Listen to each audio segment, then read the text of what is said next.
Well, somebody should time me, because as you know, I like to talk.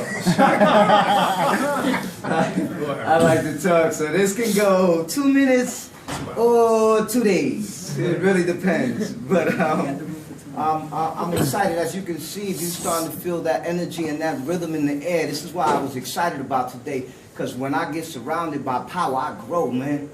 I grow. I start to turn green, but in a good way. Your muscles start popping out, and I look incredible. I look fly, right? I know, it's okay. You can say that. That's what we're talking about. We can give each other love. You can tell me that I'm cute. No, seriously, tell me. You're cute. You're cute. Thank you. But that's what I'm talking about, right? So, me and Dennis was talking, and Dennis is always on some real positive, power, love type of angle stuff. Ooh, he thought I was gonna curse. No cursing, because I can't, right? So he's like, yo, come up with your talk, what you gonna talk about. Normally I talk about love, and everything ties into that when I speak anyway, because I talk about empowering people and uplifting my people, because that's what we do, that's what we're here for. So one day I'm sitting in the house, and I'm having one of those naked dancing in front of the mirror music, right? Dancing, and all of a sudden I'm like, yes, I can, right? And I call Dennis up, and I'm like, yo, can or can't? He like, huh? I'm like, can or can't, man? How the way you speak to yourself will dictate where you go in life.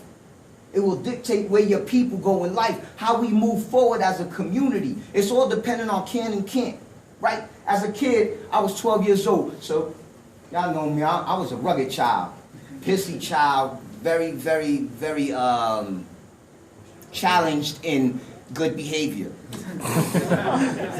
I'm not gonna curse, because I can. I choose what I do in life. I choose where I go, right? So here I am, I'm 12 years old now. I'm nice in baseball. I'm nice, and I'm a little bit arrogant, you know? So I go up to my coach, and I'm like, Coach, I'm going to the majors. I'm like, you're ready, you know? And he like, huh? I look at him, and he giggles, and he's like, well, you know how only 1 out of a million kids actually go to the major leagues. So you should find something else to do, because you really can't go to the majors. And that hit me like a ton of bricks. I was hurt. So the next day I ended up by my cousin. I was like, okay, let me get a package. The next day I was selling drugs, because my dreams of going to the majors was crushed because somebody told me that I couldn't. And worst of all, because I believed it. I believed it. I didn't know no better. Most of us right here, man, we were raised in a society where we were taught to believe in can't. We've been domesticated to take away our own power. That's why we're here today, because we're trying to remind you of your power. We're trying to reignite that inside of you so that you feed it to each other. So this dude told me I couldn't. I believed it, and I went the other path. I started selling drugs. I started gangbanging. I was running with my cousins. I was running in the streets acting like a maniac, because that's what I thought I was supposed to do. I didn't have a father at home. I didn't know that I could be whatever I want to be, because my mom wasn't educated in that. God rest her soul, she would have gave me anything, but she didn't know the theory of can and can't. She didn't know that it was her job to say, yes, you can be a Major League Baseball player. Yes, you can go to school. Yes, you can be a prince. I was little. I thought I was a prince. The streets beat that out of me. You feel me? The first time those little kids is bad. The first time somebody makes fun of your sneakers, you start looking at life a little differently, right? I remember growing up, they had a rejabs on. They'd be like, rejabs, they cost $1.99. And normally it ended up with like, we was all fighting. I was a sensitive kid. So, now, along the way, I've always been thick-headed, man, and I challenge things. So people kept telling me I can't. You can't do this. You can't do that. Can't. The only thing that happened was I started to build up a resilience to that. And I started to ask myself, I'm like, why? Why can't I? Who said that? Wait a minute, I got to reevaluate that. I got to check in with myself, because this can't business is taking away from my joy. I'm not having any more fun. Like, they stop, and every time I got a thought, you can't. I'm like, man, this... I almost cursed. When I get passionate, I tend to curse, but I'm a little older now, so I'm finding creative ways to fix that. You feel me? You smell me? Because I can. I can be whoever I choose to be. And I can break away from that cycle. I can break away from the pattern that taught me that when I get excited or that I want to be real or that I want to express myself with some type of authority or some type of strength, I need to curse. Right? Because it's usually used to like emphasize something. I freaking love this. So I had to reevaluate that, right? So fast forward, drugs, running through the streets, hanging out with my cousins, doing a whole bunch of things that I'm ashamed of. That I lose sleep over. So now I come home from jail. I'm coming home from jail, and people are like, man, you need to go get a job because you can't graduate. You can't do anything. You know, you're just going to be a drug dealer. You're going to follow in the family lifestyle. Except this time, I rejected that. I said, nah, man, I don't believe that. You out of your mind. As a matter of fact, say it again. Tell me that I can't do something and watch me do it. You want to see me do something? Tell me that I can't. I will defy you. Because that's the type of man I am now. I don't believe in other people's ideas. No, I believe in what I tried and tested. And what I learned throughout the way was that the only person that's going to decide what I can and can't do is myself. And the way I speak to myself. So I was like, what? I said, hold up. I'm about to get real dirty on y'all. You know what I mean? I laced up my boots like I was about to get into a street fight. Next thing you know, not only did I graduate high school, I ended up coming to NJCU. I come to NJCU, I was like, let me see what this school thing is about. I find out I'm walking through, somebody hands me a flyer. It's like a little party flyer, right? I'm like, whatever, maybe I'll go to a party. I look at it. Actually, it was my bohica. He passed me a flyer. I look at this little party flyer, and it says rum salsa. I'm like, rum salsa? Okay. You speaking my language, right? They're like, G-sub, room 3 sub. I'm like, they giving out liquor in the G-sub? Hold up.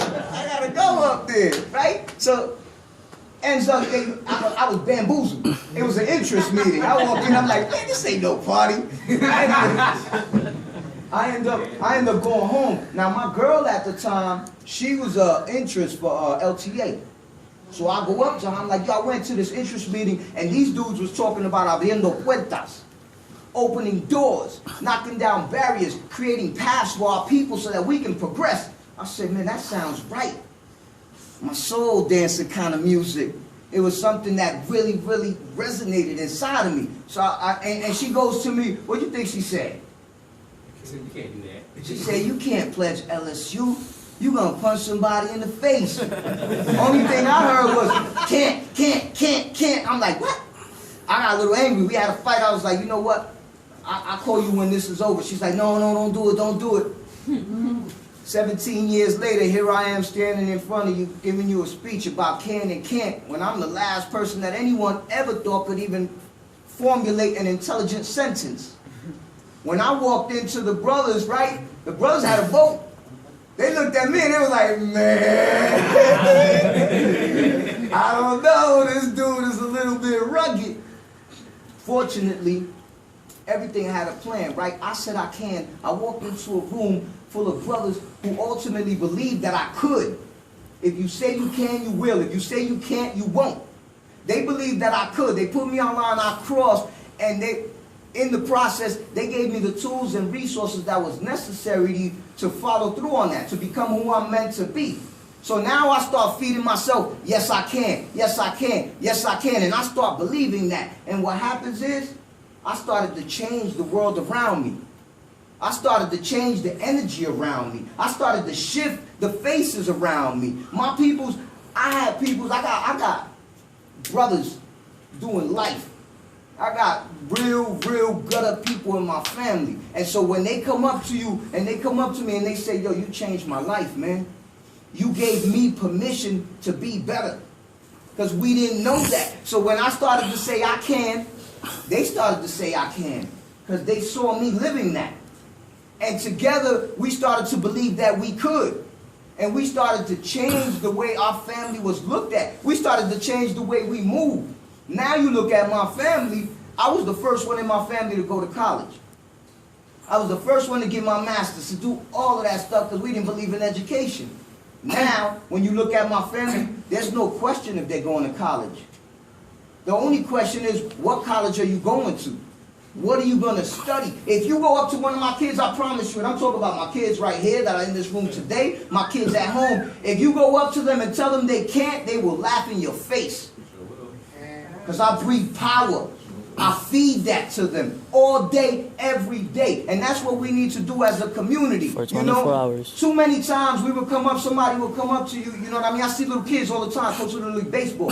And they be like, oh, you can't do that, you can't. And I'm like, no, you can. You want to be a basketball player, you want to be a rapper, you want to be a doctor, you can. You have to believe that. You know, the stories are there throughout life, man. Dr. King said he could. If it wasn't for that belief system, we'd probably still be segregated. You know? And then when you look at like that other power, what happened to Malcolm when he said we can? When Malcolm started to spread that message on a bigger spectrum, they killed him. They were afraid of the power that was coming out because it breeds power, man, and it comes back to you. The other day, I just came back from New Orleans, right? I just landed my dream job. Tell them. I just landed my dream job. Now, here's the funny thing, right? Rewind 2 weeks before me landing this job, I'm going up in session. We're members of the studio, right? So I'm supposed to go up in session, and in my mind, I'm like, man, I can't do this no more. Because can is something that you have to remind yourself every day. And I'm like, I can't do this no more, man. I'm tired. You know what? I'm just going to take the easy route. So I call up the studio. I'm like, Deborah, what's popping, yo? Yeah, and my head is like, don't do it. Don't do it. My soul is like, don't do it. Don't be stupid. Don't be stupid. I'm like, yeah, hello? Hello? That's funny. Now, I'm a little bit superstitious, right? So in my head, I'm like, man, maybe that's a sign from the universe, you know what I mean, that I'm not supposed to stop. She calls me back. She's like, hey, how did it? I'm like, what's up? She's like, you wanted to tell me something? I was like, no, you know what? Actually, I just wanted to wish you a good day, man. I'm excited about coming to the studio and getting to it. She's like, oh, great. Click. You know, I was lying, right? But I was, because I forgot.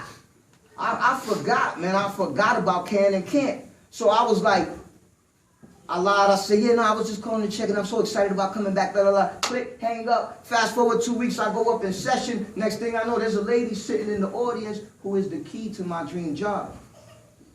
The next day, I get a phone call. Hey, listen, such and such saw you do some work, man, and she wants to recommend you for a job. Now, had I stayed with that mentality of can't, I would be home. I probably wouldn't even be here speaking to you right now. I'd be home crying in the fetal position in the shower. You know, that's what happens. When you start believing in that can't mentality, you start to create that, man. I know that everything that has gone wrong in my life, I created it. Because I believed it. I believed that I couldn't. I believed at a certain point that I wasn't valuable, that my life didn't have meaning. And when I started to shift that, I started to empower myself, and I started to empower the people around me, and they started to empower me, right? And it happens unconsciously. I just spent a nice amount of time with the Neos from Indiana. I'm very proud of them young ladies because they are a shining example of can. Because it takes a can mentality to get through our pledge process. Everybody in here knows that. You better believe you can, because if you don't, you won't, right? And so I can't, every time I seen them, I'm like, yes, you can. Yes, you can. Yes, you can. Now I'm leaving for my job, and I'm a little bit nervous. And number 6, in other words, she turns to me, she's like, yes, you can. I was like,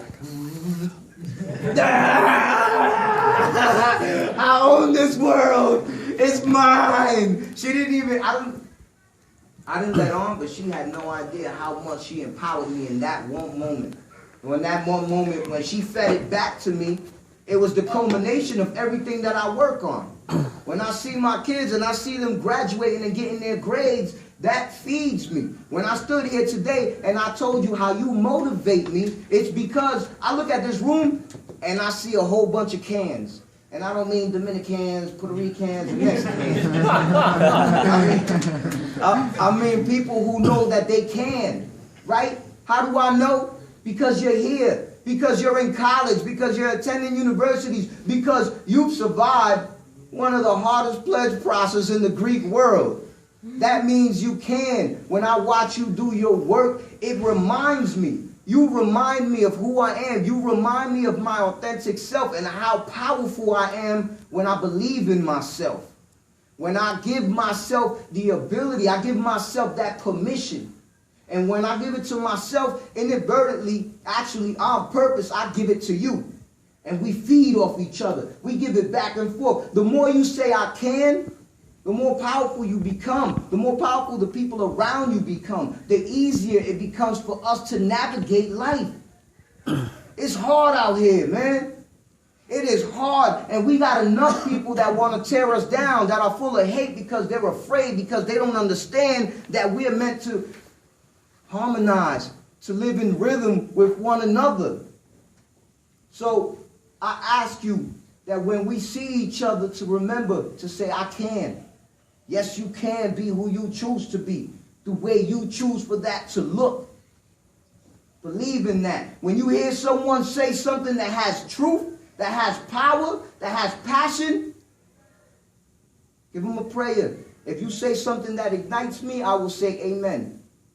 I will always empower you because that's my belief. And my hopes is that when you leave here today, having had this small hour to get to know us, that you will start living with a can mentality. A mentality that will leak out to everyone around you, that will empower the people around you and help us move forward. This is a movement, my people. It is a time for us to wake up and to take our rightful place on this earth. In order to do that, we need to remind ourselves of how beautiful and powerful we really are.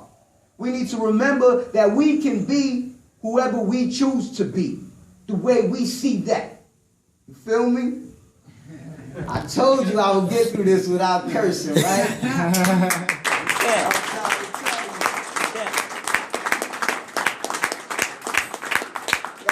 Thank you.